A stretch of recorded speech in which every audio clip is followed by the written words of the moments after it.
ויאמר אדוני אל משה. La Sidra de Vaïra que nous avons lue la semaine dernière et la Sidra de Beau que nous allons lire cette semaine forment un tout, puisque ensemble elles traitent des 10 plaies. On a parlé des 7 premières plaies la semaine dernière, les 3 dernières cette semaine. Alors évidemment, la suite de ces 3 dernières, le grand sujet, ça va être la sortie d'Égypte, les enfants d'Israël qui sortent d'Égypte.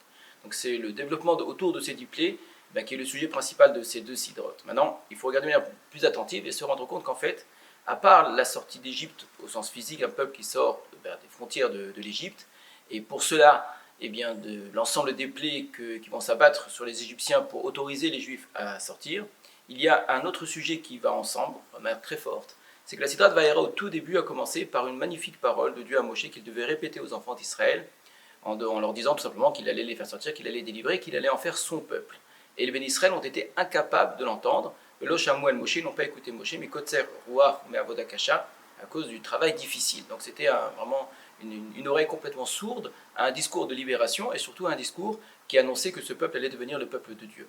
Et bien c'est cela aussi qui change. C'est avec cela qu'on avait commencé, avec une sorte d'impossibilité d'entendre la parole divine, avec à la fin, au moment de sortir d'Égypte, et c'est là le grand changement qui se produit dans la Sidra de Beau, c'est que non seulement dans l'histoire, il y a une ère nouvelle qui s'écrit, un peuple qui est libéré d'un autre peuple, mais une autre ère nouvelle s'écrit, c'est l'ère des mitzvot.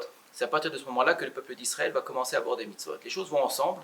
Au même moment où le peuple d'Israël doit sortir d'Égypte, c'est le moment où il reçoit un ensemble de lois. Alors, tout d'abord, des lois concernant le temps, le nouveau calendrier, les lois concernant la fête de Pessah, et puis même des lois futures, les lois concernant le rachat du premier-né, par exemple, etc.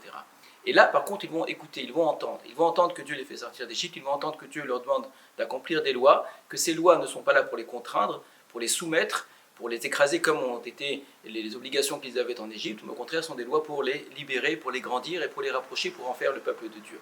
Donc voilà en quoi ces deux sidrotes, qui racontent d'une part, c'est vrai, une histoire très lourde, très dure, la fin de l'esclavage égyptien et les plaies d'Égypte, racontent en même temps comment par la loi, par la mitzvah, par l'ordre divin, par la parole divine, l'homme peut devenir quelqu'un de grand, se libérer de toutes les souffrances, se libérer également de toutes les contraintes intérieures.